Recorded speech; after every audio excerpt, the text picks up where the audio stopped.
Hi friends, ఎండాకాలంలో ఏమీ తినాలి అనిపించదు, తాగాలి కూడా అనిపించదు కదా. అలాంటప్పుడైతే కొత్తగా కమ్మగా యమ్మీగా ఈ జ్యూస్ని అయితే రెడీ చేసుకోండి. చిన్నవాళ్ళ నుంచి పెద్దవాళ్ళ వరకు అందరూ ఇష్టంగా తింటారు.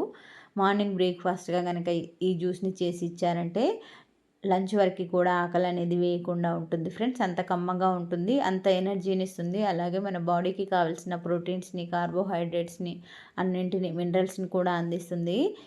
కేవలం ఈ యొక్క గోందు కతీరాని వేసుకొని చేశారంటే బాడీని ఎండాకాలంలో డీహైడ్రేట్ అవ్వకుండా చేస్తుంది ఫ్రెండ్స్. మన బాడీలో సరిపడినంత వాటర్ నిల్వలు ఉండేలాగా చేస్తుంది. కాబట్టి ఈ విధంగానైతే చేసి ఇచ్చేయండి. ఫుల్ వీడియో అయితే ఛానల్లో ఉంటుంది ఫ్రెండ్స్, తప్పకుండా ఒకసారి విజిట్ చేయండి. మరెన్నో ఇంట్రెస్టింగ్ వీడియోస్ కోసం మన ఛానల్ అయితే ఫాలో చేయండి ఫ్రెండ్స్. సబ్స్క్రైబ్ చేసుకోండి, పక్కనే ఉన్న బెల్ ఐకాన్ని కూడా క్లిక్ చేసేయండి. నేను పెట్టే అన్ని వీడియోస్ మీ దాకా వచ్చేస్తాయి. రెగ్యులర్గా ఈ జ్యూస్ని అయితే రెడీ చేసుకోండి ఫ్రెండ్స్. ఏమాత్రం వెయిట్ గెయిన్ అవ్వకుండా ఎలా చేయాలో ఈ వీడియోలో చూసి ట్రై చేయండి.